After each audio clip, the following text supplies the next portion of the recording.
جوړ ویسې خبر ویسای نن راغلیو د پیښور یونیورسيټي سنټرل لایبرری ته چې د څه وخت نه دا هیر فعال وه اوس بیا فعال شوې ده. مطلب ډېره ښکلې جوړه شوې ده، پکې ډېر ښکلې ماحول یې سیټ کړی دی، د ناستې ځایونه یې پکې جوړ کړي دي، کتابونه یې پکې راوړي دي نوي نوي، او مطلب مخکیني کتابونه ډېر ښکلی ماحول یې سیټ کړی دی، ورته جوړ کړی دی. په کاونټر باندې کسان ناست دي، مطلب چې د څه تپوس وي، هر څیز تپوس په اسانه تا ته انفارمیشن ته ستا رسیږي کېږي.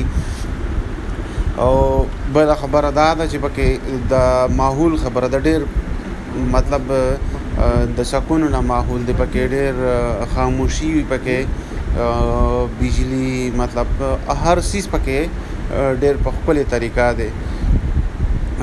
دومه خبره دا ده چې ډېر ښکلی د ټایمینګ ډېر ښکلی ټایم دی، مطلب چې ډېر په ښکلي ټایم باندې وي، د سهار 9 څخه بیا د ماښام ما په خیال د 6 بجو پورې. هغه خیر شته دی په اخره کې تاسو ته هغه کاونټر والا کس وښایي چې دومره د دې ټایم نه د دې ټایم پوره د دې ټایم دی. نوره چې کوم دي زیاته فایده یې ده چې سټوډنټانو ته د پیښور یونیورسيټي چې کوم سټوډنټان دي هغه ته دا فایده ده چې هر ټایم راتلی شي، دلته کېناستی شي، صرف د شپې نه ناوخته نه د 6 بجې ناخوا بیا ختم شي بنده شي. نو مطلب دا ډېره ښکلې موقع ده، د ډېر ټایم پس بیا چې کوم دی بیا ریهیبلیټیشن یې شوی دی، بیا برابره شوې ده، جوړه شوې ده. او په دې کې چې کوم دی لاندې هم چت لاندې ځای شته دی، اوبره چت هم شته دی، په سایډونو کې ځایونه جوړ کړي دي د کېناستلو دپاره. ورځونه ورته د ډانې بار مشرق بار مطلب اردو انګلیش دواړه بارونه راځي. او نور چې وګورئ د هر څیز ډېر ښکلی د مطلب سهولت دی، د هر څیز سهولت پکې شته دی، باتروم شته دی پکې، د اوبو څښلو شته دی پکې. او بله خبره دا ده چې مطلب څوک کسان وي لکه د ډسکشن وي هغې دپاره یې بېل بېل ځایونه جوړ کړي دي، مطلب 3 څلور کسانو دپاره د ناستې ځایونه جوړ شوي دي. نو ډېره مزېداره ده. زه وایم چې د پیښور یونیورسيټي چې کوم هلته سټوډنټان دي په هاسټلو کې، نو دوی لاړ شي هلته کتابونه ووایي، د دې نه دوی ځان مستفید کړي، ځکه چې دا سړي ته په خپل د ډګرۍ ترلاسه کولو کې دا ټایم وي، دا ورسره موقع وي چې دوی دا کار وکړي.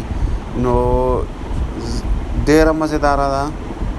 زه څه درته ووایم چې د سهولت یې هر څیز پوره دی، مطلب پار لیول پوره ده، ډېر خوند کوي، ډېر خاموشه ماحول وي، ډېر مزېدار ماحول وي، او ډېر د خوند نه ډک ماحول وي.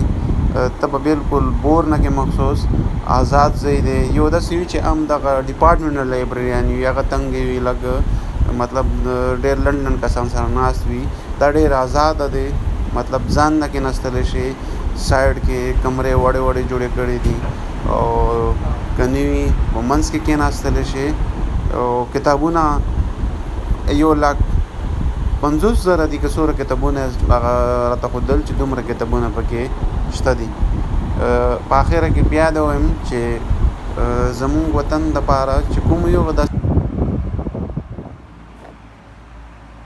ملګرو د سر نه به زه دا تپوس کوم چې د لایبررۍ چې کوم ټایمینګ دی د کلوزینګ او د اوپنینګ هغه به مونږ ته لږ وښایي چې هغه څه ټایم ګلویږي او څه ټایم بندېږي. او بل به پکې دا وښایي چې بوک به څنګه اخلي، هغه کارډ به اخلي که پیسې جمع کول دي. او بل سوال به دا وي چې دلته بهر نه کسان الاوډ دي ورته که صرف پنځنور سټوډنټان مطلب هغه به الاوډ وي. ټایمینګ زموږ سهار د 8 بجو نه د مازدیګر 6 بجې پورې دی. دې دوران کې 1 بجې نه 1:30 بجې پورې زموږ وقفه ده د مانځه او د روټۍ.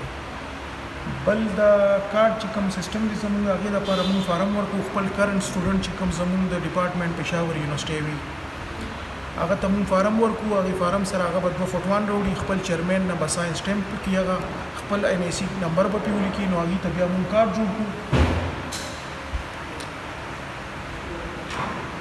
داسې کارت ورته مونږ ایشو کو او د هغې په رجسټر کې د ډپارټمنټ انټري وشي د هغې پیج کولو شي باقاعده هغې باندې بیا هغې بکس وړي شي په یو ټایم باندې 3 کتابونه وړي شي د 21 دن لپاره د دې فیس هیڅ قسم داسې پیسې چارجز د دې نشته بس ډېره مننه